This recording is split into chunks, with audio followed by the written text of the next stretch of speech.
Welcome to a special extended episode of Titanic Talk, where Nelson and I bid farewell to this season by revisiting our talks with 22 of our special Titanic guests. Be sure to like, comment, and most importantly, to subscribe in order to keep up to date on live streams and special recordings to come. Titanic Talk with Nelson Aspin and Alexandra Boyd. Here we feature stories from the independent documentary Ship of Dreams, Titanic Movie Diaries, and everything to do with the iconic ship. From James Cameron's epic, groundbreaking movie to the history and legacy of Titanic herself. Actors, historians, authors, descendants, and fans come here to talk about Titanic. This is your first-class ticket to everything aboard the Ship of Dreams.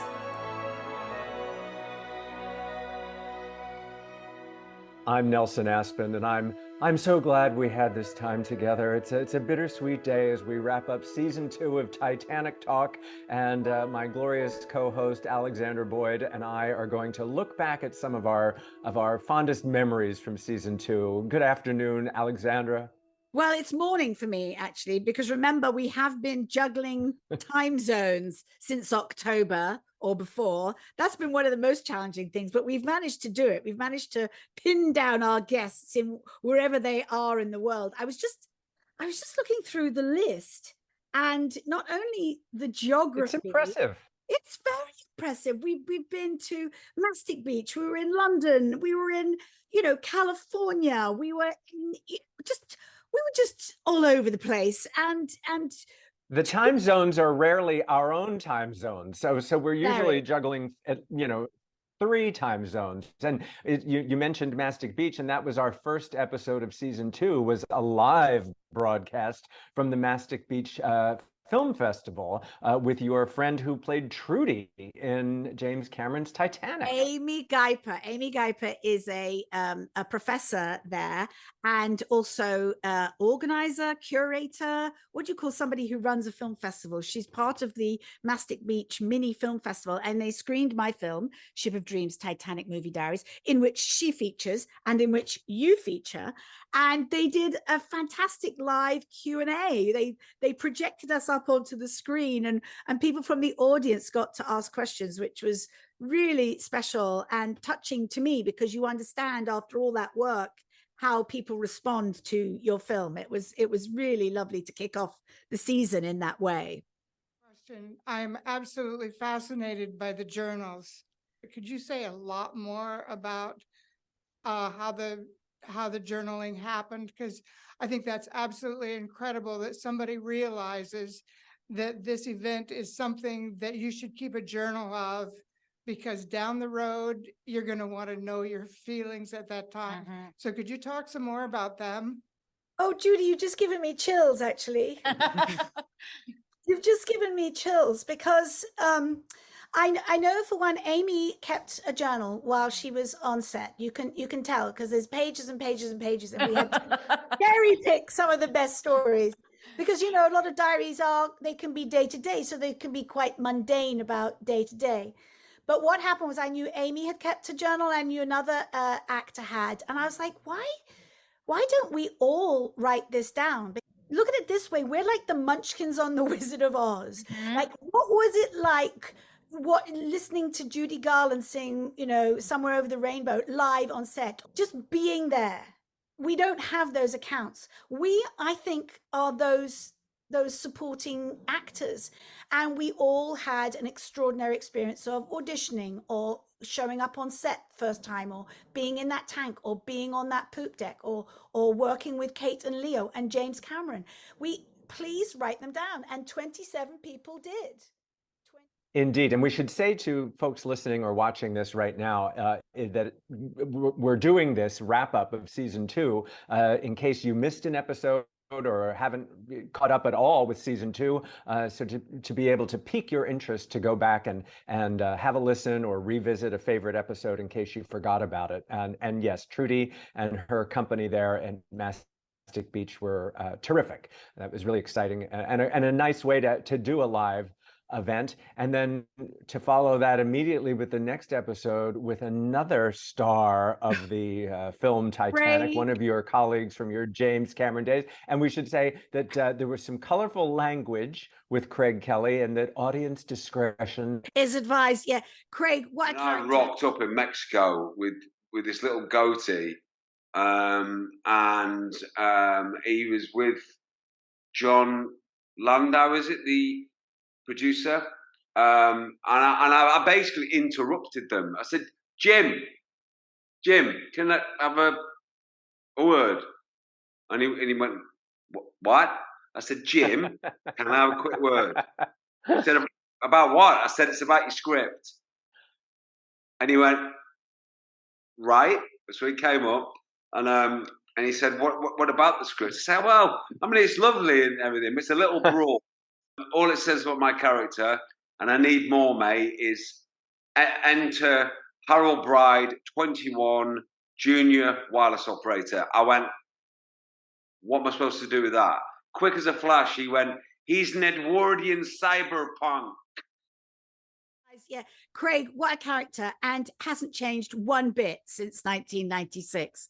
He's just hilarious, and just had some great stories, some sort of off the record stories that wouldn't even have been included in my documentary if we'd had him. I don't think they're slightly off the record, mentioning no names to protect the guilty, but not so innocent. Yes, so innocent. Yeah, I think it really was a fun way to kick off our one-on-one guests for season 2. He's if you haven't listened to it, or if you have, go back and listen again, because it's very entertaining. It was very fun. And he played Harold Bride, the wirelesser. And any fan of the film remembers the wireless operators, and they do have standout moments in the film. So it was a treat to talk to him and to see he's still a handsome rascal all these years later. Exactly what he is, a handsome rascal, and he has some little showdowns with James Cameron that he shares, which is fun. It was great. It was great.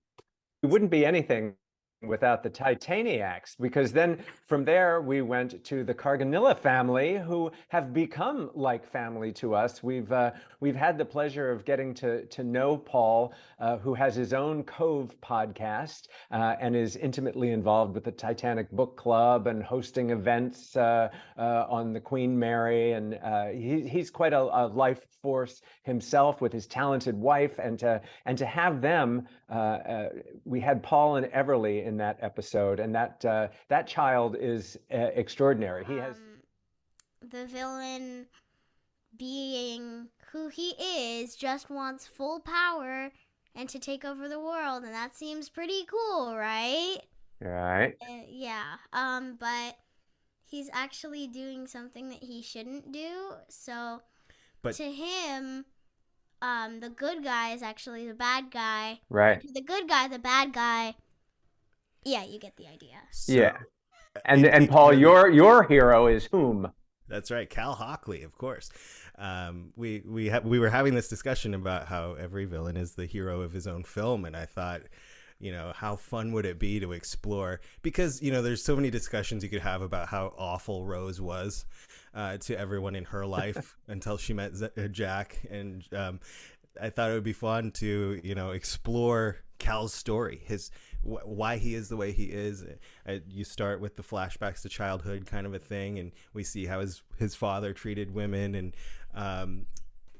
how he would try to impress his father, and he never could quite, and so he's always on this journey to one up his father in the business and in life and in relationships, and he thinks he's got the perfect match with Rose, and then she becomes kind of the villain, and Jack and Rose team up to defeat him, and I thought it'd be a really fun thing to explore, and so I'm just kind of putting that together and seeing where that's going to go. I think that's fantastic. I mean, everybody's got a point of view, and you're right. Every person is the hero in their own story, no matter if they're good or bad.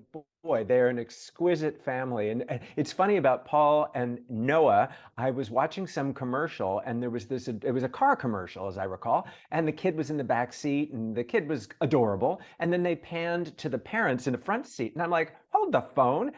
Is that Paul? And I sent him a text. I'm like, Paul, are you in a car commercial? And he's like, oh yeah, well, Noah was cast, and then they needed to cast the father. And I'm like, well, I'm the father. And so they cast. Noah helped his dad get a job. It's perfect. Yes, they do so much together.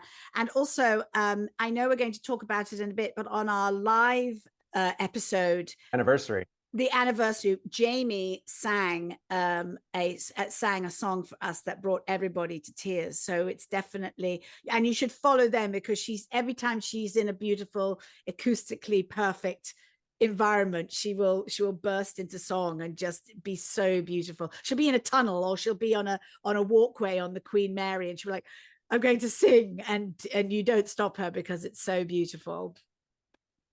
Isn't that nice? Some of us just sing in the shower, but you know, she was quite amazing, and yeah, they're an amazing family for sure. So it's interesting that when we get to profile the fans, and especially fans like Paul, who has taken his just sort of his passion for all things Titanic and has turned it into a sideline, much the way that we have. You know, we just wanted to sit around and talk about Titanic, and here we are still talking.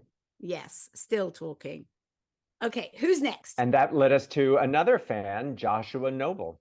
Yes, he came to us because we did a shout out. We wanted to hear from all sorts of people, from all sorts of diverse backgrounds of, you know, where, how, what is your story? What is your origin story with Titanic? And they're often very similar. You know, I saw the film when I was 6, or my grandfather had a book and he would sit me on his knee and tell me stories about all these extraordinary people on the boat. And I think that was that was how Joshua came to it. And then the film sort of sealed the deal. So it's always lovely to listen to people who've become something of a historian, as well as just fans of the James Cameron film.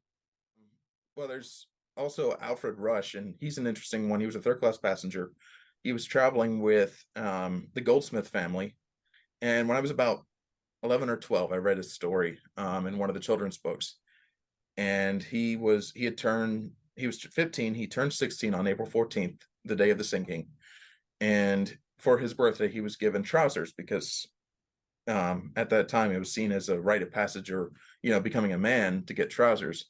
And so during the sinking, he was offered a chance to go up to the boat deck with Frank Goldsmith and his mother. And he stood back and said, no, I'm staying with the men. And he unfortunately died that night. That's in the Barbara Stanwyck, Clifton Webb version of Titanic. That whole scenario of the kid getting his long pants and he dies with his father. Spoiler alert, the kid dies, but he dies with long pants. Right. And you know, that story is, when I was reading that about 11 or 12 years old, that was the first time like that really made me place myself in their shoes, like right there.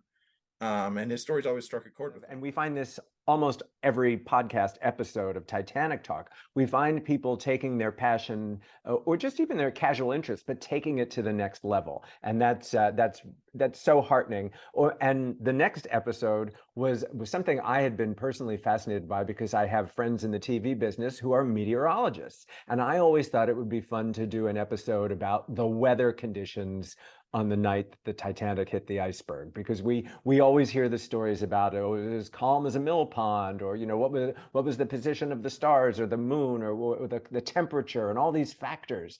And Erick Adame was our guest to discuss the weather. And I proposed it to him, and he went out and he did his homework. He went back and he tracked down what the weather conditions were on the night of the sinking. I'm so used to usually talking about the future weather. This is not just the past weather, but this is a while ago. Well, thank God for Google. I hope you checked the Google forecast for April 14th and 15th of 1912. So I did do some research, of course, and look back at weather maps, and yes, they did exist. And that, in fact, they were quite detailed, because those ships are taking measurements every couple of hours of not just the air temperature, but the water temperature. So we have a really good idea of what the weather map looked like the night of the Titanic disaster. And with high pressure, skies were clear. The wind was nearly calm. And yeah, it was basically like a still pond out there. And I think that might have given a bit of a false sense of security. Well, So I was fascinating. fascinated by it because so many elements make up this story. And of course, the weather and the temperature and the night sky with I don't believe there was any moon. So it was really dark once the lights of Titanic went out. And it really lends itself to the story and of the tragedy of experiencing all of that while you were in this particular environment, or exposed to the environment. And never mind the lack of binoculars in the crow's nest, but the fact that the sea was so calm that there was no water breaking against the icebergs, making it harder to see. And then Erick got into the whole mirage aspect about the sort of way eyes can play tricks on you with distance and well, in the Californian, which was only 10 miles away, would have had an odd perspective of seeing Titanic on the horizon, even though when we spoke to Peter White, which we'll get to very soon, his research on playing Third Officer Groves in on the Californian was that he thought it was just going across the horizon, and when he saw the flares, he thought, oh, they're having a party. You think of the 2,000 people, between the Titanic and the other ships that were involved in the Titanic story. You have just as many different points of view there. Yes. There's no real one story when it comes to Titanic. I loved Kris Andersson. What a hoot. And remind our listeners how you guys originally connected. Well, I wasn't in a third class dance scene with him, but he has all these wonderful stories. He got to know Linda Kearns, and when we were all back in Los Angeles and in our social circle connected by being in James Cameron's Titanic, and when I was asking everyone to write their diaries, that's when we became friends. And such a character, and being a stand-in for Leo on a day that Leo got stuck in Los Angeles. Leo was very little because, obviously I was working as his double when he wasn't there. So I just had a little bit of interaction with him afterward, where I was introduced to him by James, and, Chris covered for you, and this is the stuff he did. Is there any questions you have that we need to match things? And then they just shot all the fronts. But Kate obviously was in my arms for so long that Kate was able to kind of push him into position. So they were able to do a lot without me. I spent, but hours with Kate Winslet in my arms. So that we ended up laughing our asses off the whole time. She's very funny. And getting to dance with Kate Winslet, which was sort of such a highlight for him. He tells it so beautifully in his diary. And then, of course, we've all been dining out on those stories of our experiences for the last 25, 26 years. So and now he's actually putting up his drag queen wig. I think he's been a Tupperware lady drag queen with his own one woman show for quite a few years now. But he's moving on from that, and we're really excited to see what he's going to do next. I'm not quite sure what it is, but we might have to have him back in season 3. He is one funny dude and a great storyteller. Yes, it was really fun. A great storyteller. And the diverse roster of guests we have, to go from Kris Andersson to then Stephen Schwankert, another gentleman who has become such a friend of the Titanic podcast community, because he's so esteemed when it comes to Titanic history. If you watch Titanic carefully, you see a Chinese passenger. There's not 8 Chinese passengers, right, but you see a single Chinese passenger pop up in the background. To Cameron's credit, the Titanic passengers, especially the third class passengers, were a very diverse group. And if you look at the background, if you can take your eyes off of Leo for a moment, you'll see that the other folks in third class are, they have very different costumes. They have very different appearances. He did a good job of making sure that there was a representation of, a wider group than just, a bunch of Irishmen. I say my grandmother's maiden name was Donahue, so I'm not not casting aspersions on my own people, but so he'll be having a new book coming out about the Six, which is of course the name of his documentary film that features James Cameron. And I'm not even sure. Did he come to us through LA Beatles? Is that how we met Stephen initially? It might have been, yes, because he was doing the rounds with the Six, with the documentary, and we just reached out to him because, of course, we had to have him on because we're also discovering these untold stories about Titanic. Everyone knows about John Jacob Astor and Molly Brown, and you can talk to death about, Jack and Rose and the fictional characters and the beauty of the sets and the costumes. But then you go back to the true story, and there's little known stories that are coming to light, that are being spoken about, that only a few people would necessarily know. And Stephen sort of lent into that with these 6 Chinese sailors who were not allowed to land on American soil. Can you imagine surviving that tragedy and then being kicked off at New York because some ridiculous immigration policy wasn't going to allow them to be accepted into the United States? And then he did some amazing detective work to find their descendants who had no idea that they were connected to the story of Titanic. And recreating the lifeboats. I mean, like he built replicas to perfect size to determine how and where and why they would have been able to survive. I mean, he's quite a gifted individual. And what's interesting is recently he's a member of the Explorers Club here in Manhattan, and we had a little mini Titanic Talk family reunion, courtesy of Stephen at the Explorers Club with LA Reid Beatles and Pablo. And, we had a great time. He's a fascinating person and a true gentleman. And now he'll be having the 6th book. So maybe when we get into a season 3 or future episodes or however we decide to do it, we'll have Stephen back to talk about the new book. Doesn't he have a podcast himself as well? A New Jersey connection. Anybody? It does, and it's connected to New Jersey. It's about Yes. New Jersey connections to Titanic. Yes. So we must. So if you're, and I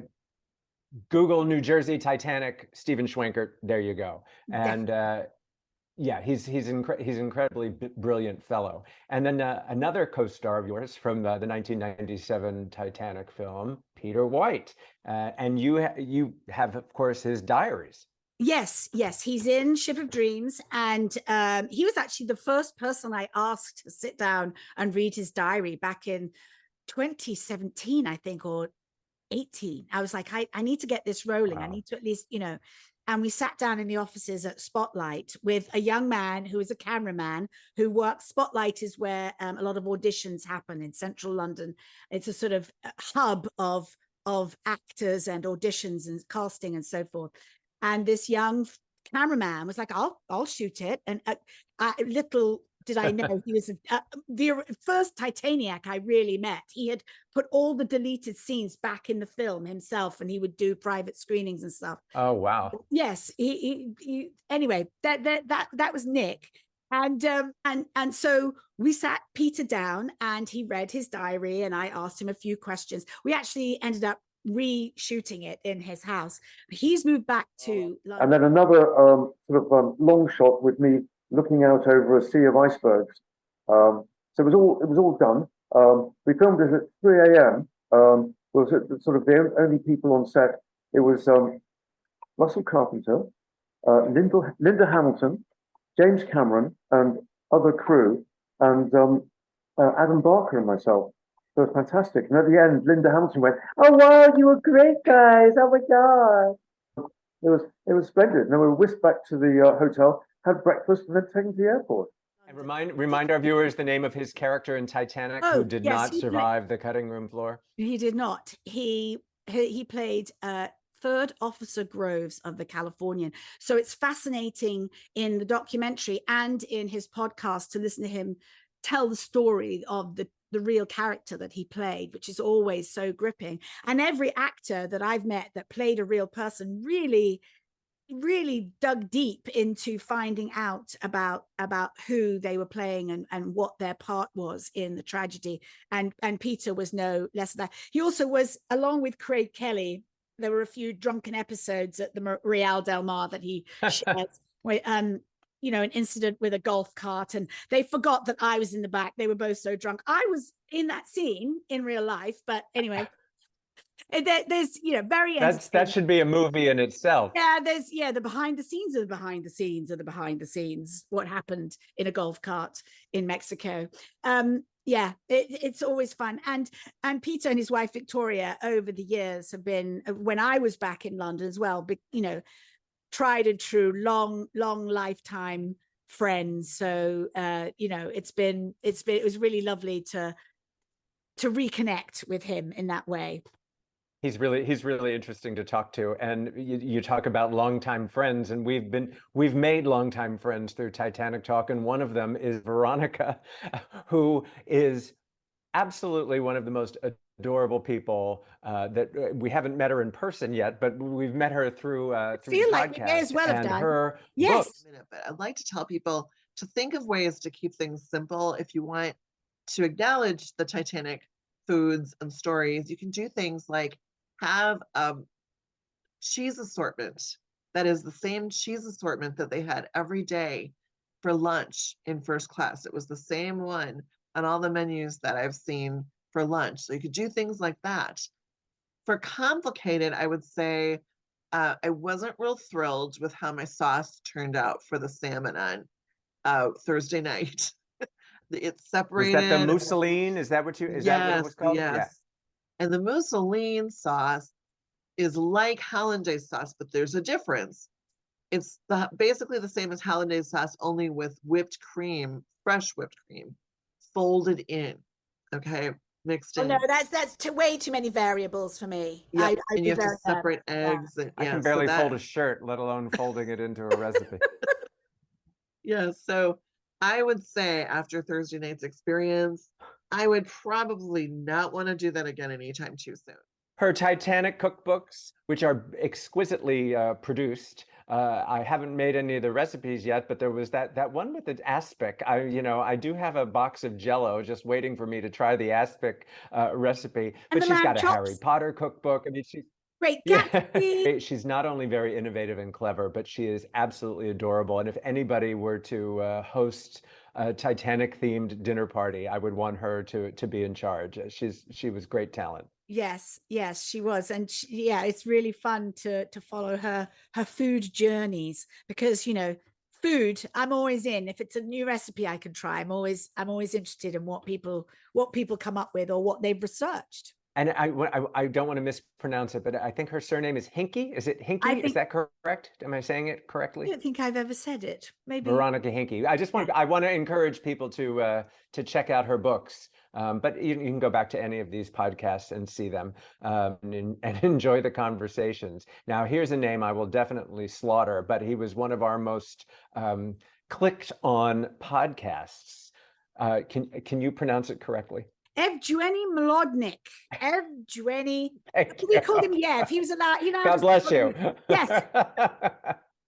The most a Russian chap who is so steeped in not just Titanic but ocean liners. I said, okay, let's do film on film. What are the Titanic films? And of course, there are almost as many Titanic films as there are books, although there are hundreds of Titanic books. But we asked him if he would go through his list, which we had to trim down, if you remember, because it was so he knew them all and who was in which, and he knew it.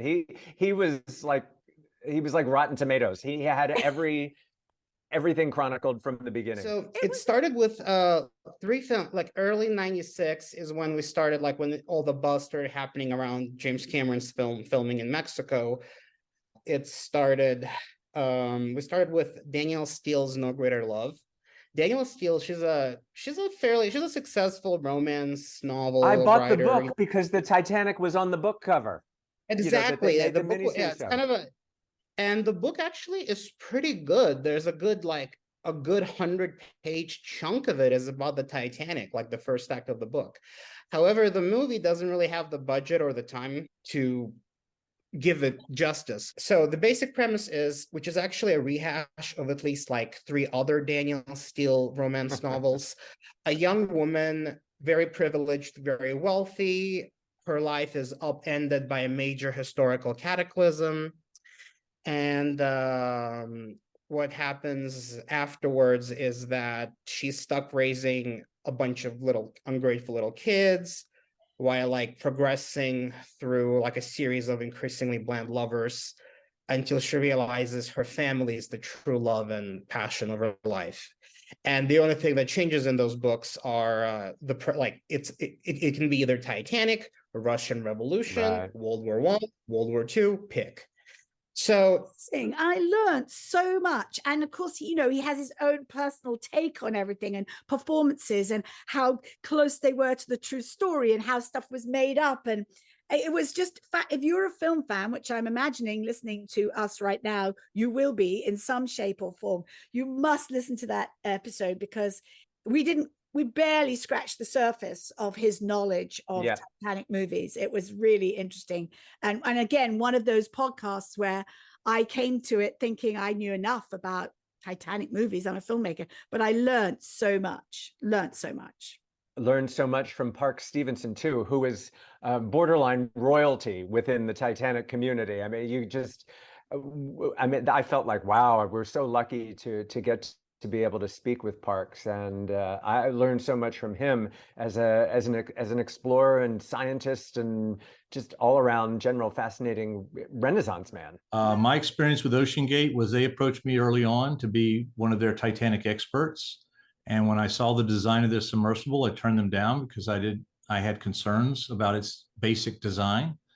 I'm used to deep ocean submersibles having spherical pressure hulls and made out of titanium. And the fact that this one was cylindrical with titanium end caps and a carbon fiber fuselage did not sit well with me. So I stayed away from OceanGate. What actually happened to the submersible, I don't know. There's an investigation ongoing right now, and I'm waiting with the rest of you to hear the results of that investigation. But what I will say is that I've heard people say that the Titan disaster is like the Titanic disaster, and I would disagree with that. I fully believe that the Titanic disaster happened because she was well constructed and well managed, well navigated in the context of her time. And it took the Titanic disaster to demonstrate that a lot of assumptions that they had prior to that disaster were faulty. When you look at Titanic in the context of her time, I don't think any bad decisions were made. They were allowed by the conventional thought at the time. By contrast, Titan operated completely independently and in many cases in contradiction to safe practices that the deep submergence community have been following voluntarily for many, many years. Titanic in her time was typical of her period. And in my opinion, Titan in this time was an outlier. Well, and to me, anybody who's been down to the wreck is somebody extraordinary to have had that experience and then vicariously listen to the story of being there. Although he's quite calm about the whole thing. No, he's a scientist. He's a Navy commander. So he had a lot of that, calmness and like, we're here to do a job. I'm not analytical. He was analytical and scientific. I'm not here to get emotional, but because he was doing a job, he was researching the Marconi room, the wireless room, which they're talking about trying to bring up. Aren't they trying to get in there and bring up those pieces? I don't know. They should take Craig Kelly with them. So if you're going to be dealing with the wireless, he'll sort them out. He'll sort them out. Yeah. Yeah. You can access Titanic Talk wherever you get your podcasts, whether that's Buzzsprout or Spotify or YouTube. And I tend to gravitate toward YouTube. I'm a more visual kind of person. But what's funny is I loved reading the comments, the YouTube comments, and I remember Park Stevenson got so many comments there. People really responded to that episode, and Yes. we just run the gamut. And to go, I don't know that we plan it this way. We sort of are at the mercy of scheduling people with our crazy lives. But then to go from Parks to the next guest, known as Titanic_97, was. But tell us about some of the other live events you've attended since this journey began. We go to conventions all the time. Of course, we go to thrift stores. We go to fairs. Pretty much any event in our area that seems really cool, we'll go out there. And we try to promote the business as well, like when we make the videos. It might not be very obvious, but we're out there, we're filming, and we're trying to get more people to, see the stuff because people watch the videos. So, if you have like a new store or you're really cool, like a comic book shop, I'll go out there and make a video. We make a lot of connections and we know a lot of businesses now because of this. We went to Titanic Con, which was really fun in Las Vegas. Their real names are kept quite secret. I know that he goes by JD, but his Instagram and now his TikTok are just, and now he has a museum because he is on track to own 1 million copies of Titanic on VHS, not on DVD, not on Blu-ray, none of that nonsense. He has gone back to the 90s. And he has created, I think it's open every Wednesday somewhere in Florida.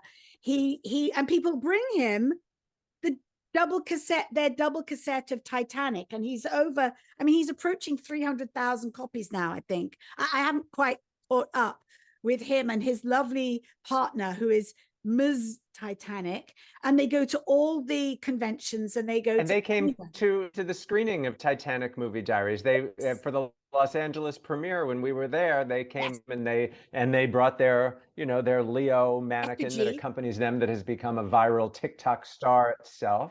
Effigy, is that what you? Yes. When I was a child in England, we have this is going a bit dark now, but November the 5th is bonfire night, and kids make an effigy of Guy Fawkes. Guy Fawkes. Fawkes. Guy Fawkes, yes, Fawkes, who was burnt at the stake for trying to blow up the Houses of Parliament. And you build a bonfire and you put a mannequin that's supposed to look like Guy Fawkes on top of your bonfire, and you burn him at the stake. Gorgeous stuff for children to, be passionate about. The effigy of Jack Dawson always takes me back to Guy Fawkes. English people will know what I'm saying. There's your trivia on the Munsters. Uncle Herman Munster had an aunt effigy because they were scared. They were supposed to be monsters, so his aunt's name was Aunt Effigy. So there's your word of the day. Bit of trivia for you. And then we went to Michael Kinnan. He took us by surprise, didn't he? Yes. Well, we interviewed him before we saw his one-man show.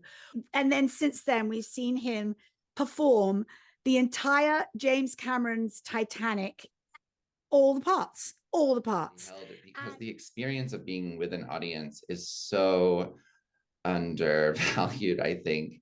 And that was a big part of why the show became what it is. I had put the 10-minute piece to bed. And then many years later, about 6 years later, I had decided that people needed to come back together. There was a lot of discourse. It was 2016 into 2017. And I felt if I could make people come together in a space where they don't normally watch live theater, but they have an access point to something they're already familiar with, something that they love or they make fun of, they love to make fun of, it just locked in. It made sense. The timing, I pushed it to happen in June of 2017. We went out to Brooklyn to see him when he was here in New York, and it was amazing. And it wasn't just like a feat of impersonation or hey, it wasn't just like a sketch. He really he touched you. Like he's an amazing talent. Well, and you're right, it wasn't impersonation, it was almost embodiment of each of those lines and those characters that we all know so well.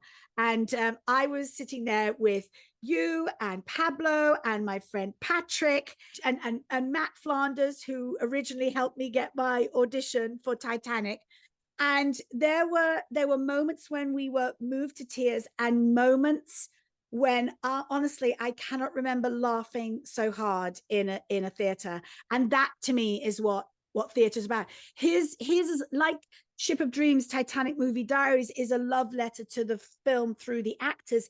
His is a love letter to the film through performance, and it's so sincere. And I just feel so privileged to have been able to be in that room while he does those performances. And you're not the only Titanic cast member to say that. You know, he got up close and personal with Francis Fisher and Billy Zane. Is that, you know, he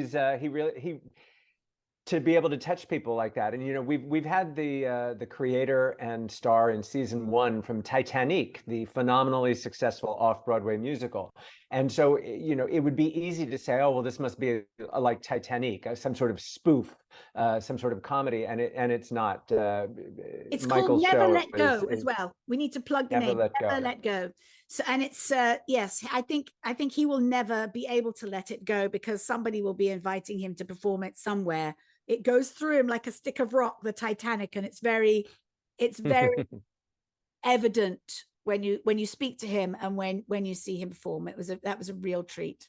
And we had a real treat for the anniversary weekend of the Titanic sinking back in April with our live anniversary episode that, as we referenced earlier, included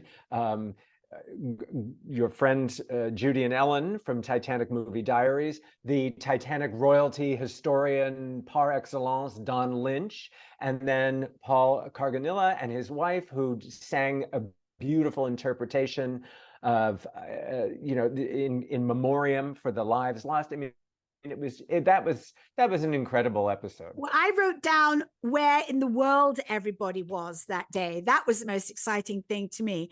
You and I were in New York and Washington, respectively. Dale McCarthy was in Essex in the UK. Judy, Ellen, and Don were in Long Beach in California on the Queen Mary. Michael Martin was in Cove, Ireland. Veronica was in Wisconsin. Gary DeLellis, That's right. For Michael Leo. Martin, who has the Titanic Trail. That's season 1. Yes. Yep. Gary DeLellis was in Florida. Linda Kearns was in LA. Stephen Schwankert, as we've already mentioned, was in New Jersey. Paul Carganilla was also in Long Beach on the Queen Mary. Titanic Fan 97 was in Florida. Rebecca Klingler, Mother at Stern, was in LA. And Ilka Sophie de Castro was in I got to go back and watch that episode again. That's like a Cecil B. DeMille epic. The only person missing was Zach in Australia. I know. It was awesome. It was one of my favorite things to do. He has to sleep sometime. He does. He was sleeping while we were recording. But we you know, we have to do that again, actually. When we come back and do our specials, we should definitely put a live stream in there and invite everybody back, anybody who wants to come, really. That really does touch me to think about what we've created, you and I. I mean, you and I have been friends for decades, and through the magic of a Zoom call, thanks COVID, through the magic of Zoom, we have expanded our Rolodex, and not just of contacts, but of friends and colleagues, and it's this wonderful family, endless. And the variety, it's not just fans. To go from Park Stevenson to Titanic _97 with his Titanic VHSs. I mean, there is absolutely something for everyone. If you don't even have to like Titanic. If you can't find a podcast of Titanic Talk to light your interest, something's wrong. Okay, David, remind us about David Condon's episode. Oh, David was amazing. And he has had more downloads on YouTube than anybody else. I don't know who he's connected to, but he drew in the crowds. And he tells the story of basically a scavenger hunt. Or what's something that you just never thought you would come across? Well, after a couple years, it's kind of the same stuff. Decking, hull, portholes were fantastic. That came maybe a couple months later, you know.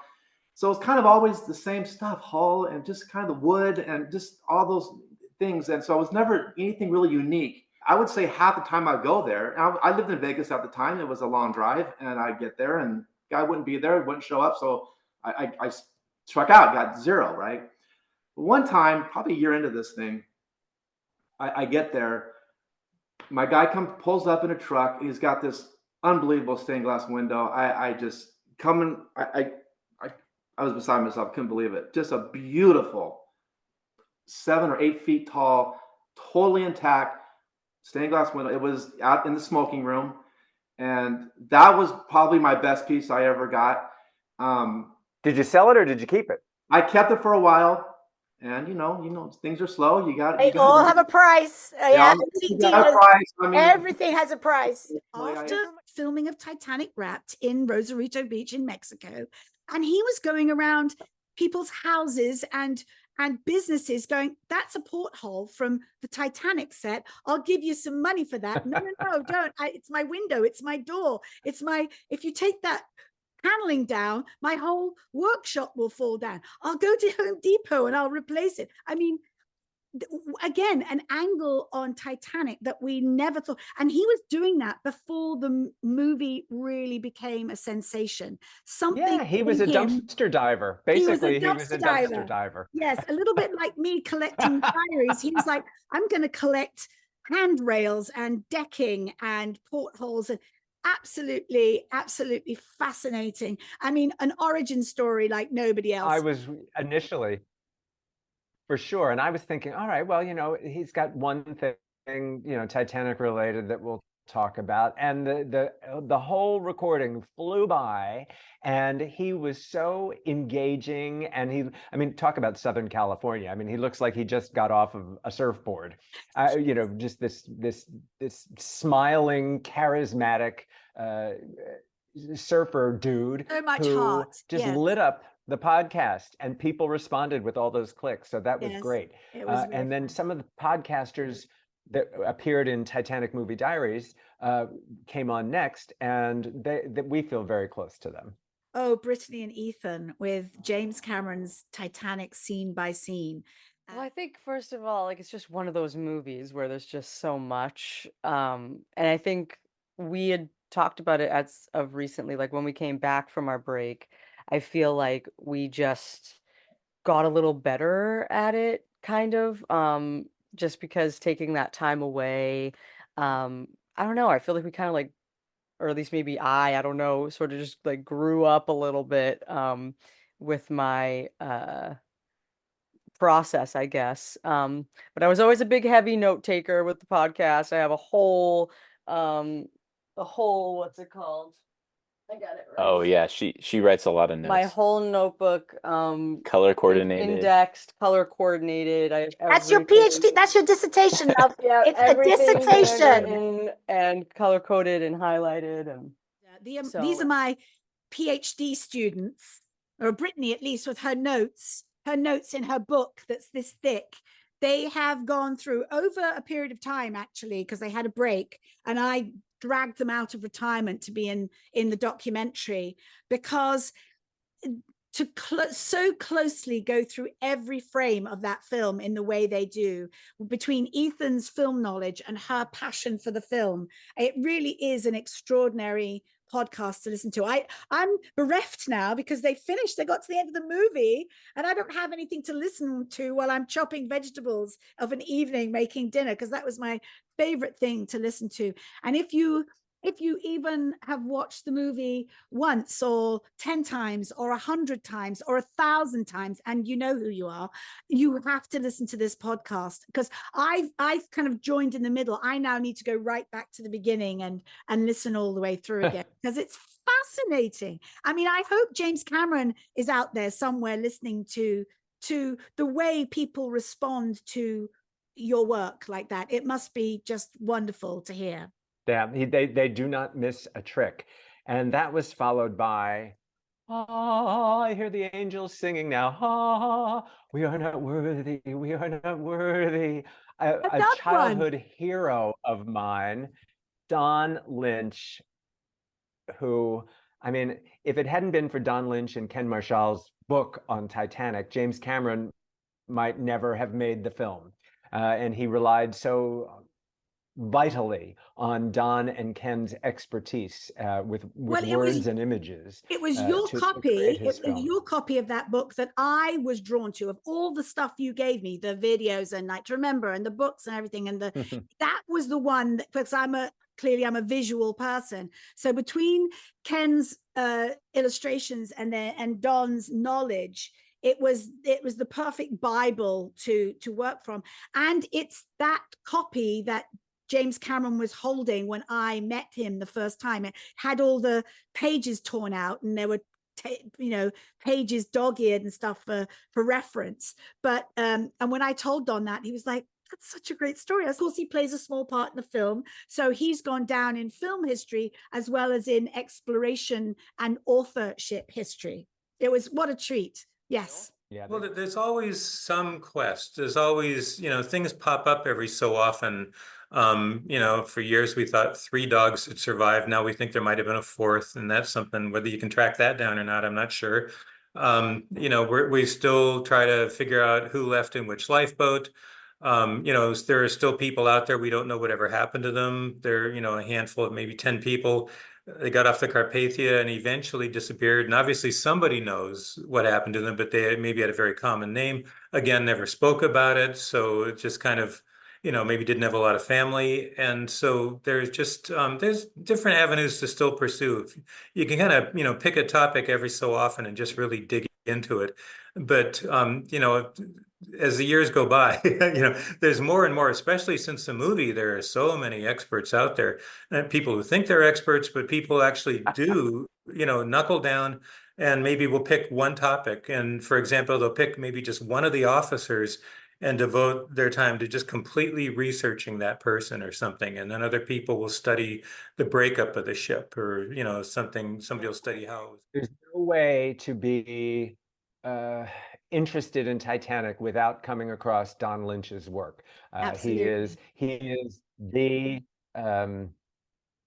expert historian. He is the keeper of the Titanic story. And what I appreciate about Don is that you can read his work and it reads as compellingly as, he's a great storyteller, but it reads almost like fiction because he's so gifted at his painting another pictures one with that's been down to the wreck more than once, I believe. So he has Yep.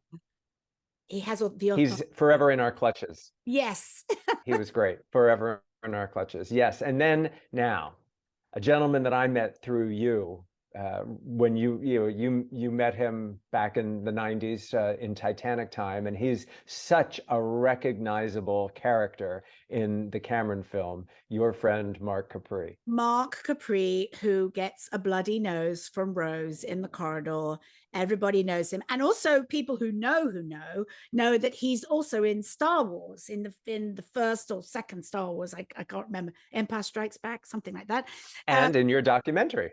He's in my documentary. And a little known fact is that not long after we both were in James Cameron's Titanic, we did Educating Rita together. I played Rita and he played... I saw that production. Yes, in I saw that beach or somewhere like that. Judith, what's her name?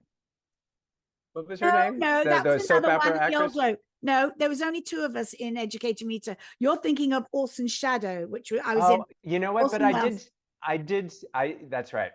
You saw them both. Thank you. But for I did see Educating Rita also. Yes, you did. You did. And you were quite complimentary about my legs because I think I wore a lot of I short just can't skirts. tell them apart. Yes.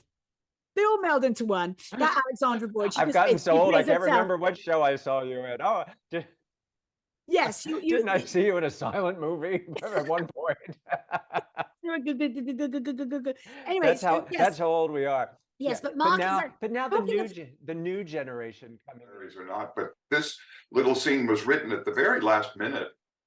It wasn't in the original script, and I think Cameron needed a segue from the love story, such as it was between Leo and Kate, to a really intense disaster movie, the sinking of the ship. And this scene was the sort of transition that changed the tone completely.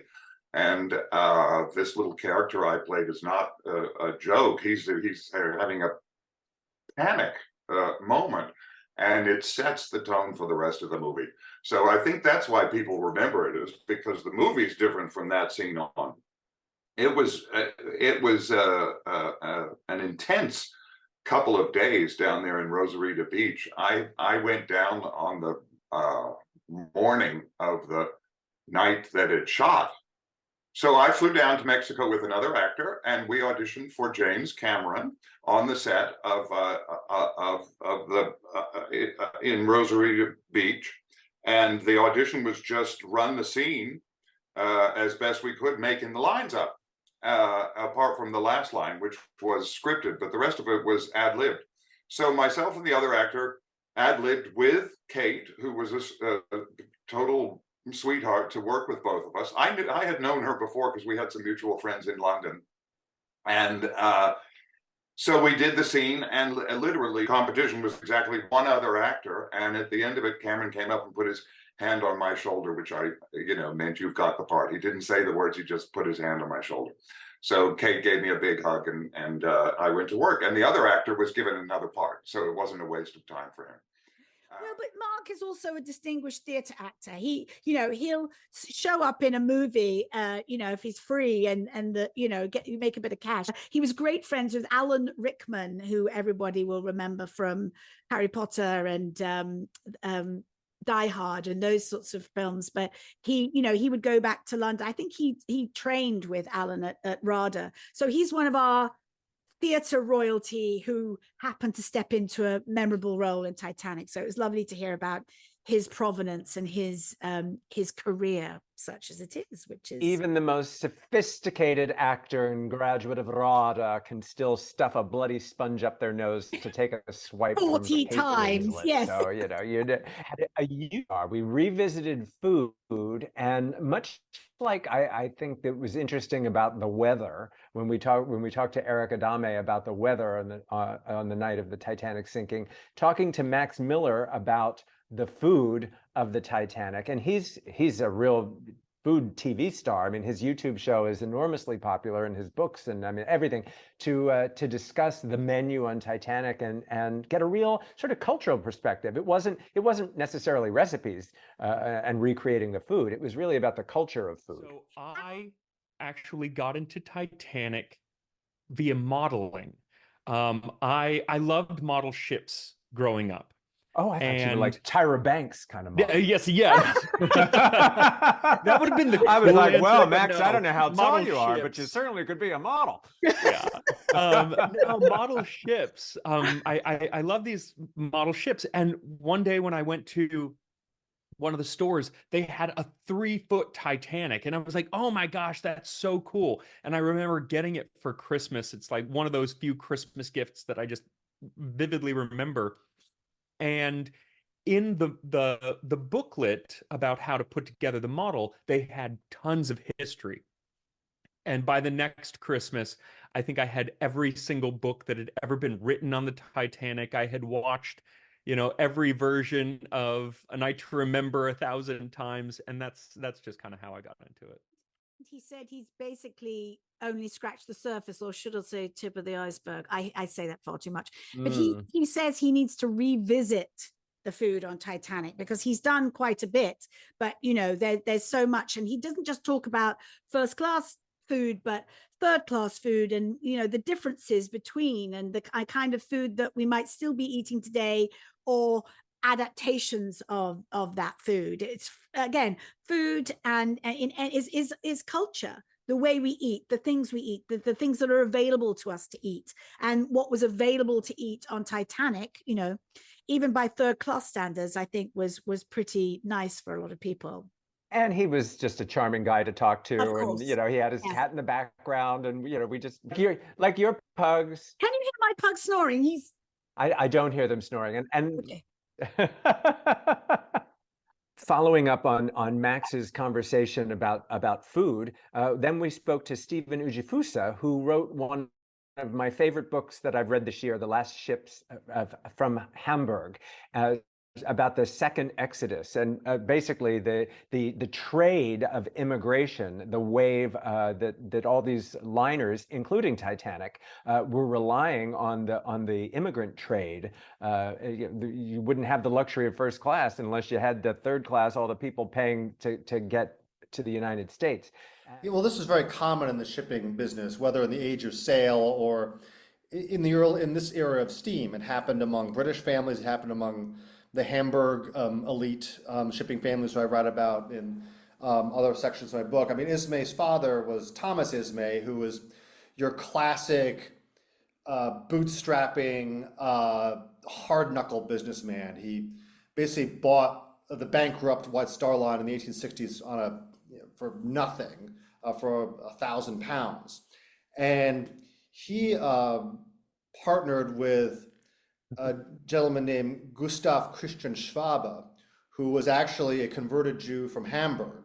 And they partnered together to both build the White Star Line and the Harland Wolff shipping line. So this was a symbiotic business. So, and also Schwabe's nephew was named Wolff, and that was the Wolff of Harland Wolff. So actually, Harland Wolff actually has a German-Jewish connection, as does the White Star Line. But Ismay built this company from the ground up, and he introduced great luxury in first class, but his ships were also big steerage carriers. I mean, he was absolutely a ruthless man. I think he was very tough on his son Bruce.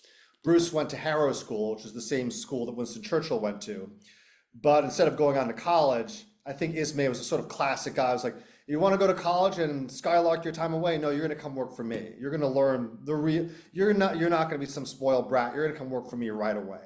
So I think the two of them had a kind of tough relationship. But I think Bruce Ismay, he was no idiot. I think he learned hard lessons from his dad on how to run a company. So, and it was he that sold the company after his father's death to J.P. Morgan's firm for a handsome $32 million. So the White Star Line was actually the only real moneymaker in J.P. Morgan's IMM portfolio. So there's this myth that, oh, J.P. Morgan just wrote the checks for the Titanic and her two sisters. No, it came from the cash flow of the White Star Line.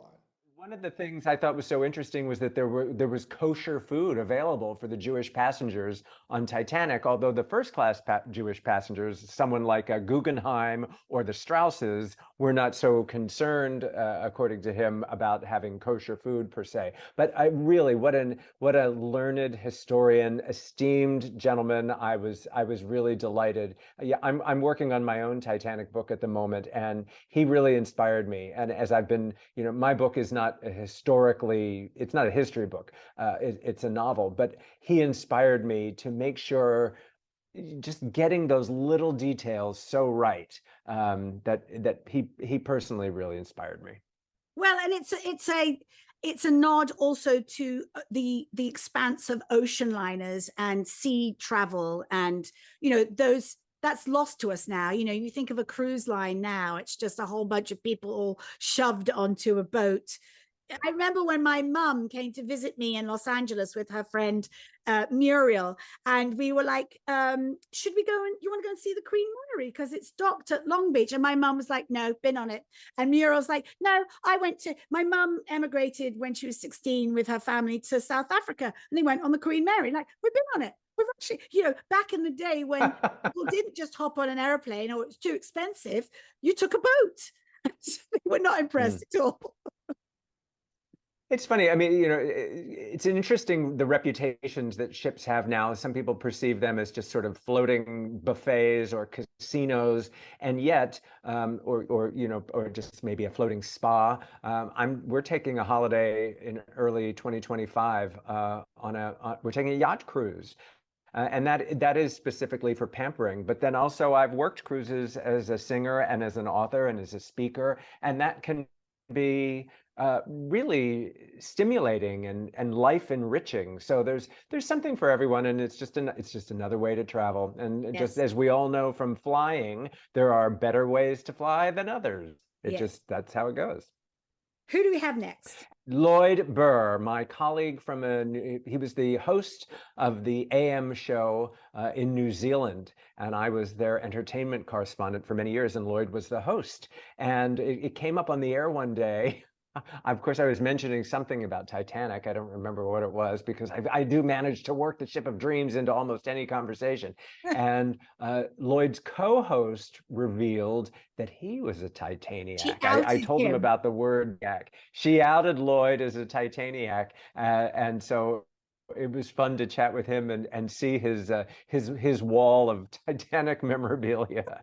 The worldwide global impact of this story, not just the film. It, you know, it bleeds out into all sorts of ways. That doesn't he have a Lego model as well? That was one of his first. Yes, was the Lego kit. And well, like most people who are fans of the Titanic, they kind of slowly pick up trinkets and books and mugs and models and posters and, you know, lots of different things over the years, right? And that's what I've done. And they were just kind of lying around my house. They didn't have a place. They didn't live anywhere. And then we had someone on the show who came on. It's weird how like my obsession with Titanic kind of became a theme of the AM show itself, Nelson. But we had someone from Resine, which is like a decorating shop here in New Zealand. And they said, why don't you just put them all in one place? You know, get a shelf, put your Titanic up on it, get your posters, and you can maybe match some of the colors to the actual Titanic. So I took parts. So I've got a big Titanic model, the Lego model up there, and I took parts of the red part of the hull, the maroon part of the hull, and then part of the orange part of the funnel, took them down to the Resine color shop, got some paints, and then bought some frames, and then painted up these frames, chucked some posters in there. There's a front page of the New York Times the day after the Titanic sank. So I've got that up there, and there's a whole lot of other stuff that mates have given me as well. And I just kind of chucked it all on the wall. And that's what my Titanic wall is. And it's probably going to grow now that I've actually got a place to put stuff. Now he has great enthusiasm. It's so fun to talk to, you know, a news journalist. You know, he's got a big responsibility hosting the morning news, but when he goes home, he's looking at his Titanic stuff on the wall. So there's a little bit of Titaniac in all of us.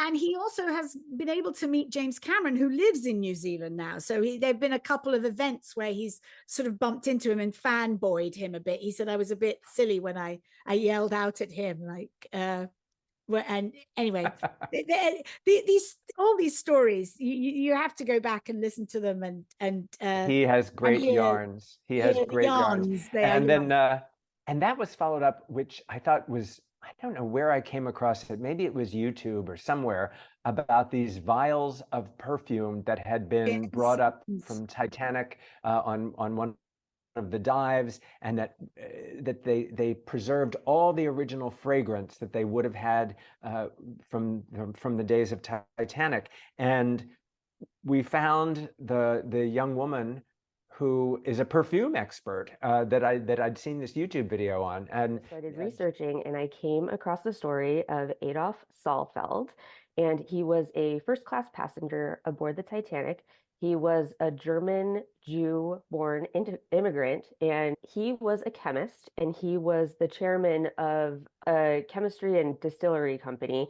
And we believe that he decided to go aboard the Titanic because he wanted to take a sampling of different raw materials as well as perfume trials to America in the hopes of expanding the business over there. I believe there were 3 satchels and they were able to recover 2.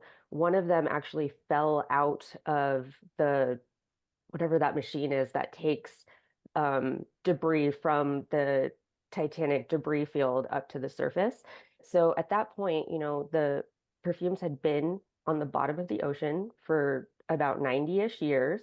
And when they brought it up to the surface, most of them were still intact, but there were a few that broke, just, you know, the pressure from rising to the surface.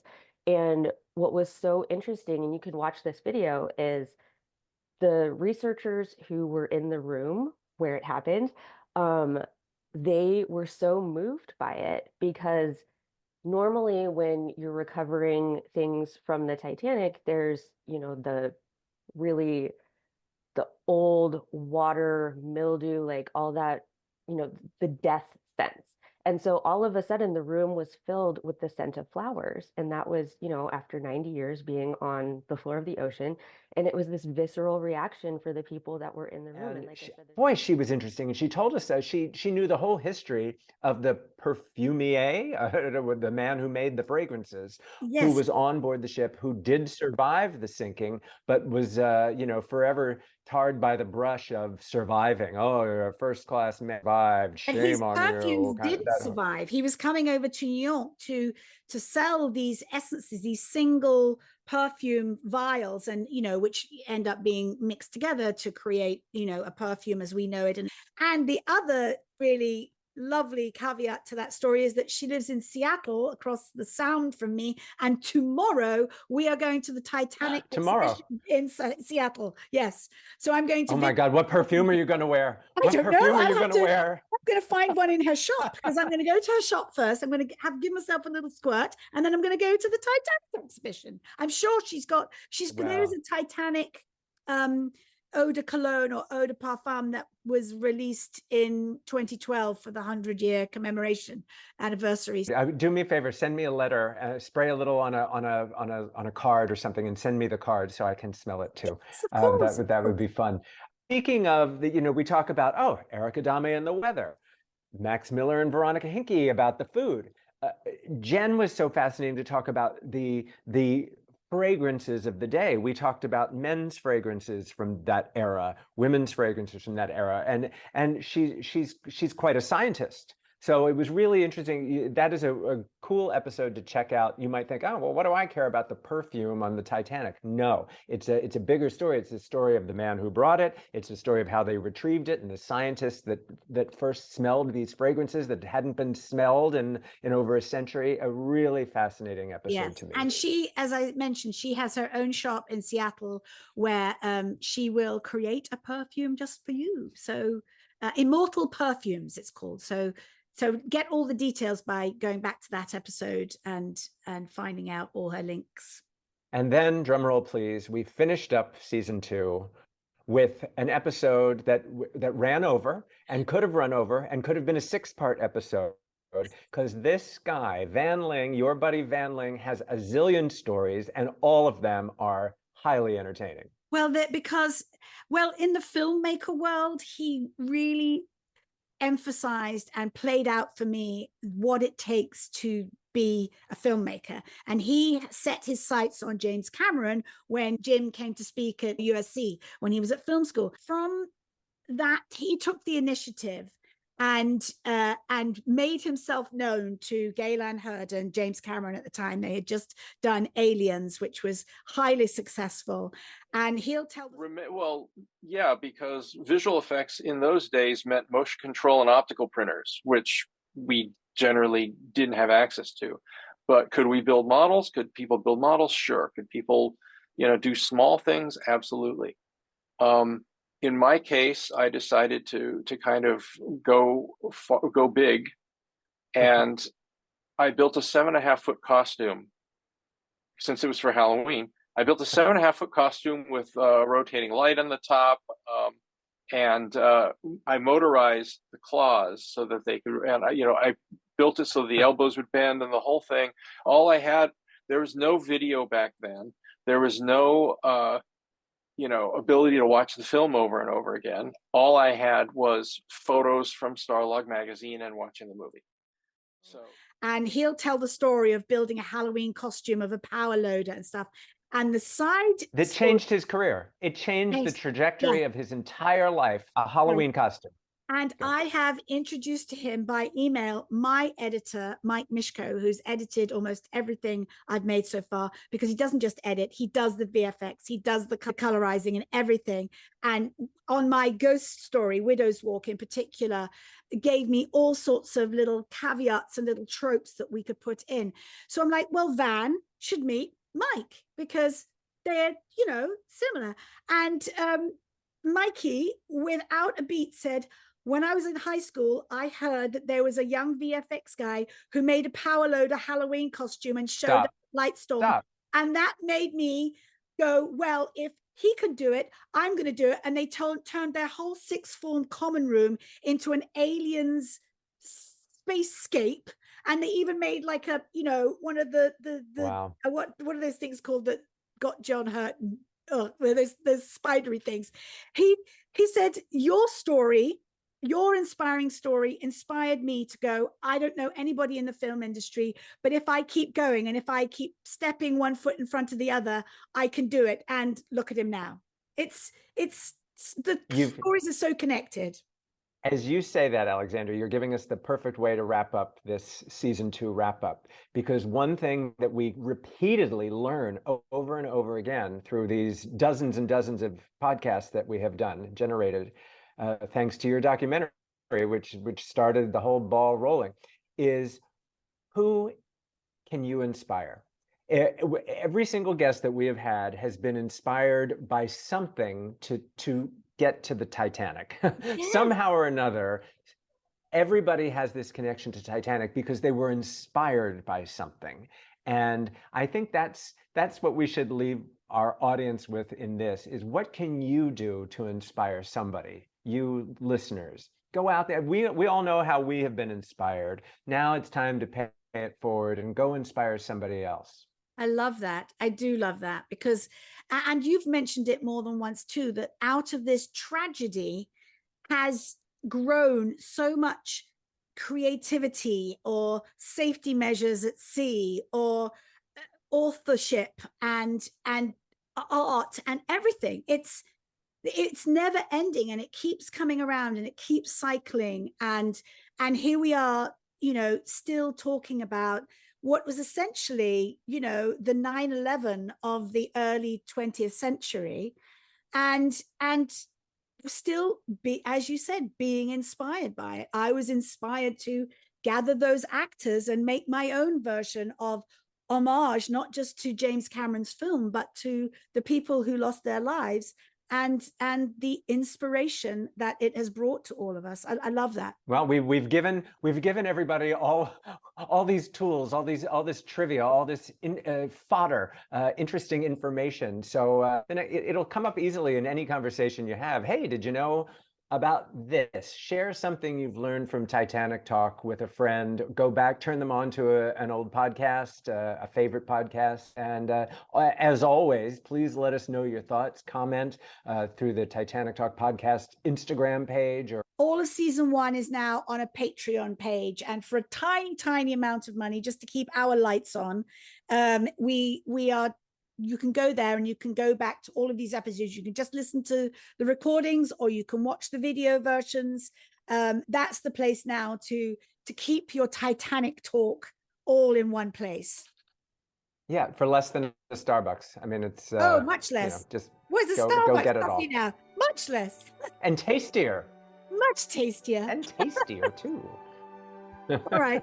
You're tasty. I love you, Alexandra. Oh, love you too, Nelson. We'll keep going. We'll be back. We don't know in what form or when, she teased, but we will be back. And lots of love to all of our listeners out there. It's been an absolute joy putting these all together and talking to all these amazingly diverse people with different backgrounds and different projects. And, you know, long may we reign, I think. Follow us on Instagram. You'll know exactly what we're up to at any given time. If you've enjoyed this podcast, please leave a review. And if you'd like to hear more podcasts like this, hit the subscribe button. For information on where you can see Ship of Dreams, Titanic Movie Diaries, go to shipofdreamsfilm.com. Titanic Talk is a production of Ship of Dreams Film Limited. To celebrate Season 2 of Titanic Talk, we've launched a line of Titanic Talk merch. A cap, a mug, a tote, a t-shirt or a hoodie. You'll be sure to find a unique gift for the Titaniac in your life. Look for the link in the notes and on Instagram, or go to bit.ly/Titanic Talk Shop.